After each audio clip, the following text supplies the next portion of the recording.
Hey, before this video starts, I'd like to give a quick shout out to all the amazing people you're seeing on screen right now for supporting me on Patreon, and an extra special shout out to Theory Periastron, Below Flames, Lucky Boy, Kelman Foz, AllTZX, Notice Astra, and Mama Please for supporting me at the Outrageous Builders Club tier. If you'd like to join them and gain access to an exclusive Discord server and early access to these videos, check out the link on screen and in the description.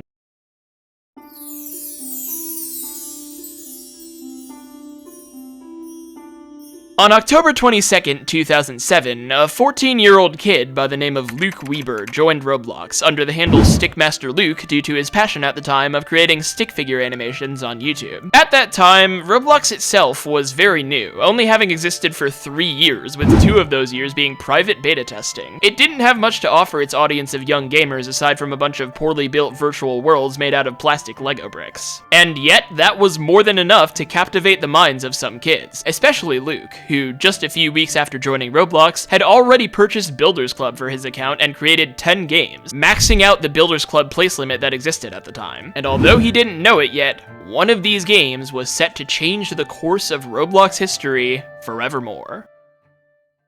And it was this one. Yeah, I don't know if you noticed, but Natural Disaster Survival isn't on that list. That comes right after this video's sponsor, War Thunder. If you're looking for an epic action game where you battle it out with fellow players using dozens of unique and powerful military vehicles, War Thunder is right up your alley. It's 100% free to play and it's available on PC, Mac, PlayStation, and Xbox. In War Thunder, you'll get to select from a massive arsenal of tanks, planes, helicopters, and ships from the mid-20th century to the present to take down opponents in perfectly simulated fierce military conflicts. All vehicles are fully customizable, both visually with cosmetic add-ons and skins, and technologically with a wide range of upgrades available. It has an immersive combination of stunning and constantly improving physics and graphics, incredible details on every single vehicle and environment, and a wide range of technologies like guided missiles, nuclear strikes, and drone strikes. Even vehicle damage is realistic and devastating, with things like exploding fuel tanks and disabled tank tracks taking the place of a simple health bar. With the recent Alpha Strike update, War Thunder has more to offer its players than ever before. They've added Hungarian aviation, a plethora of new modern and classic equipment, and a new map called North Holland. They've also improved visual effects and gameplay based on community feedback. Download War Thunder for free by using the link in the description. All new players and those who haven't played War Thunder for half a year or more will receive some special bonuses. Week-long rentals and free unique skins for the P-40E1 aircraft and M4 tank, a special Eagle of Valor decorator, 100,000 silver lions, 3 free premium vehicles, a week of premium, and more. Hurry though, because the American vehicle bonus season is ending soon. Huge thanks to War Thunder for the sponsor. Now back to the video. Wizard Wars Teams was a game that would pit 2 rival teams of wizards, both of which occupied their own little castles on opposite sides of a large grass field, against each other. The object, like most Roblox fighting games at the time, was simply to kill as many members of the other team as possible, using spells cast via a supply of mana. Unlike Luke's other games, it actually wasn't an original creation of his, at least not entirely. The original Wizard Wars was created by Roblox's creative director Shedletsky under an alternate account, with the express purpose of having people copy it and see how its scripts work.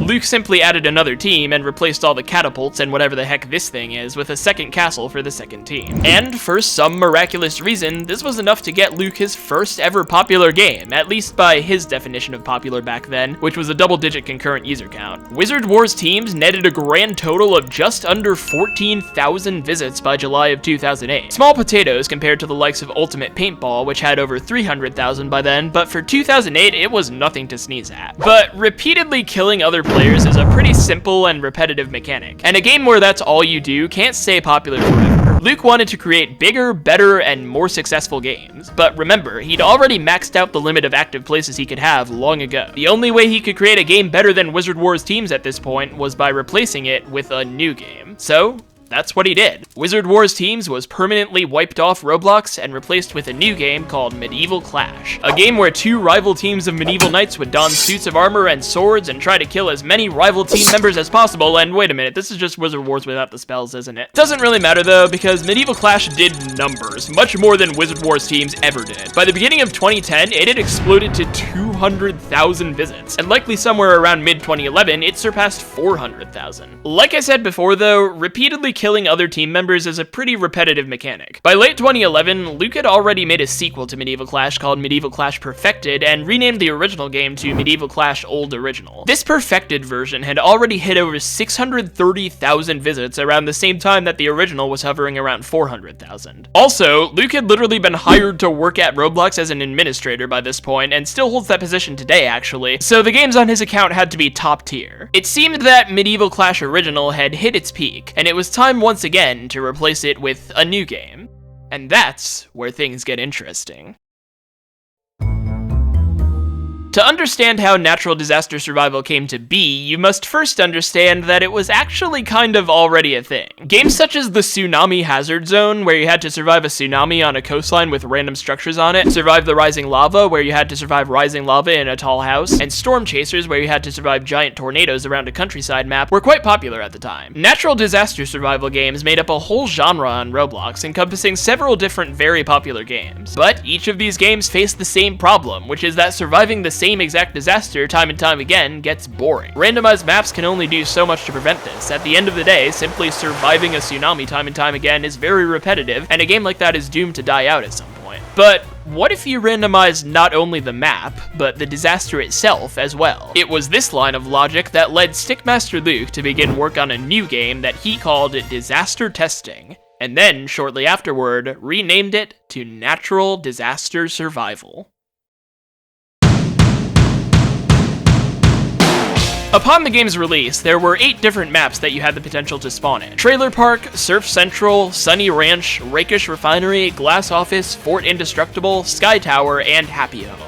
Each of these maps had its own unique quirks and features to it. No two maps could really be survived using the exact same strategy. For example, Surf Central had this indestructible hill on it, Fort Indestructible had tanks that you could drive around in, and Rakish Refinery had this incredibly tall tower on it that you could climb to the top of in a pinch, but you'd probably fall to your death off of. There were also 6 different natural disasters that could happen. Fire, where an invisible fire would spread to all the bricks in the map connected to the fire's start, making them unanchor and killing you if you touched them. Meteor Shower, where a bunch of flaming explosive meteors would fall from the sky. Tornado, where a giant tornado would go around the map and rip all the bricks apart. Flash Flood, where deadly water would rise up and disintegrate some of the bricks. Thunderstorm, where giant bolts of lightning would strike random places. And Tsunami, where a giant tsunami would try to sweep all the bricks off the map. On December 3rd, 2011, Luke announced the game's opening with a tweet that read, "Released my natural disaster game. From page in no time." And while it never got onto the from page, because that's not a thing, it did blast its way onto the front page in a big way. As just 1 month after its release, it had already surpassed 1 million visits. It slowed down after that, of course, but by the end of the year, it had still managed to surpass 2.6 million. And then it randomly picked back up again and cruised past 10 million by the end of the next year. All without a single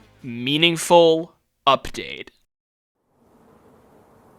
Yes, you heard me right. For 2 years after Natural Disaster Survival first opened, not a single noticeable front-end update was made to the game. 2 new maps were added around a month after the release, Raving Raceway and Arch Park, but aside from those, from 2012 to 2014, the game remained largely the exact same. Really puts the time between doors updates into perspective, doesn't it? Most games, when faced with this, would slowly taper off in visits and then die a pathetic death with no one a decade into the future remembering them. But Natural Disaster Survival is not most games. Somehow, against all odds, the player count kept steadily increasing alongside the rise of the Roblox platform itself. Natural Disaster Survival was already establishing itself as a must-play game on Roblox despite being so simplistic and hardly getting updated. In fact, the game became so popular that it got its own iOS app. According to StickMasterLuke himself, who I actually managed to interview for this video by the way, there was a point in time when Roblox was considering shipping certain games as standalone apps, and because NDS was so popular and Luke was an admin, he was able to coordinate with the Roblox engineers to have one of the very first and only ones ever made be his game. It shipped under the title Survive the Disasters, which happened to be the title of another very popular game at the time, so it was misleading as heck, and it was pretty much just Roblox, but the only game you could play through it was Natural Disaster Survival. It helped the game's popularity a little bit at the time, and it was also the subject of Ethan Gamer TV's first ever Roblox YouTube video, but it doesn't really factor that much into NDS's history in the long run. It's just a fun little factoid I thought I should throw in here. The real booster for NDS's popularity would come just a couple weeks later, when NDS received the first big update it had gotten since its release. 5 new disasters were added to the game, nearly doubling the amount that it released with. We got Earthquake, which would shake the map around a bunch and usually sweep all the buildings off the island. We got Volcanic Eruption, which would spawn an active volcano that would fire giant lava cubes all over the island. We got Sandstorm, which would spawn sand clouds that would cause buildings' bricks to turn into sand and fly at people with deadly force. We got Blizzard, which would slowly damage you if you were outside and would slowly erode buildings away. And we got Acid Rain, which was pretty much the same thing except with acid instead of snow. We also got a new map, Coastal Quickstop, a server-wide leaderboard displaying how many survivals each member had, and even a new game mode, Double Disaster, which would happen randomly and cause 2 disasters to occur at once. It was a beloved update. Players were loving it, the amount of visits to the game soared, then StickMasterLuke dropped off the face of the earth again. Around the time he dropped that big 2014 update, Luke began work on a new game. Called the Disaster Games, it was meant to act as a far more competitive brother to natural disaster survival. In it, players had a limited amount of lives. They would get 3 for free the very first time they played the game, and could then get an additional free life once every 5 minutes, or purchase them for Robux once they ran out. With 0 lives, however, they couldn't play the game. To make it more competitive, they were able to push or trip each other as well. And if they wanted, they could buy a hammer that would allow them to destroy bricks, or a balloon to allow them to jump higher. They would lose these tools every time they died though, just like lives. It was an interesting idea, but considering that all it ended up amounting to was a copy of natural disaster survival where you couldn't play as much and you could barely customize your avatar, it didn't get nearly as popular as the original game, and Luke abandoned it after just a few months, last updating it on May 16th, 2014, the day after my 10th birthday. But even after Luke abandoned the disaster games, updates to the original game were still minimal. As months stretched into years and 2015 came and went, there were once again no new disasters or maps coming out. And yet, despite this, the game still flourished. It more than doubled from 10 million visits at the beginning of 2014 to 23 million at the end of the year, and then it more than doubled again to 46 million by the end of 2015. There was a pretty significant update at the beginning of 2016 with the addition of 2 maps, Lucky Mart and Party Palace, though since it had been 2 years, any update would have been significant really. And later in 2016, the Double Disaster mode would be replaced with the Weather Machine, which players could use to pay Robux to make any amount of disasters they wanted happen at once instead of just 2. We also got warnings of exactly which disaster would be happening each round. We got another new map in September called Heights School, and another new map in December called Furious Station, which contained drivable vehicles. 2017 was pretty dormant aside from a few mostly cosmetic changes. There was a new map called Launchland in January of 2018 with a working space shuttle, and in May and June of 2018 we got the new maps Prison Panic and Safety Second respectively. In April of 2019, NDS took part in the 2019 Egg Hunt, and players could get the Rocket Eggscape hat by getting launched in the space shuttle in Launchland. In April of 2021, we got 3 new maps, Modest Headquarters, Rainbow Ride, and Manic Mansion, and in homage to the COVID-19 virus, which was pretty popular at the time, we got a new disaster for the first time since that big update all the way back in 2014. Deadly Virus, where a couple of people get a purple infection that slowly kills them and can spread the infection to other players by touching them. Since that new disaster, there have once again been little significant updates. The biggest thing that's happened to NDS in the past few years has been an overhaul of the UI to make it more modern looking. It also took part in the 2024 Hunt event, where players had to collect 3 of the clocks that would spawn around the map every round and bring them to a time traveler for a badge. But that wasn't permanent, so it doesn't really count.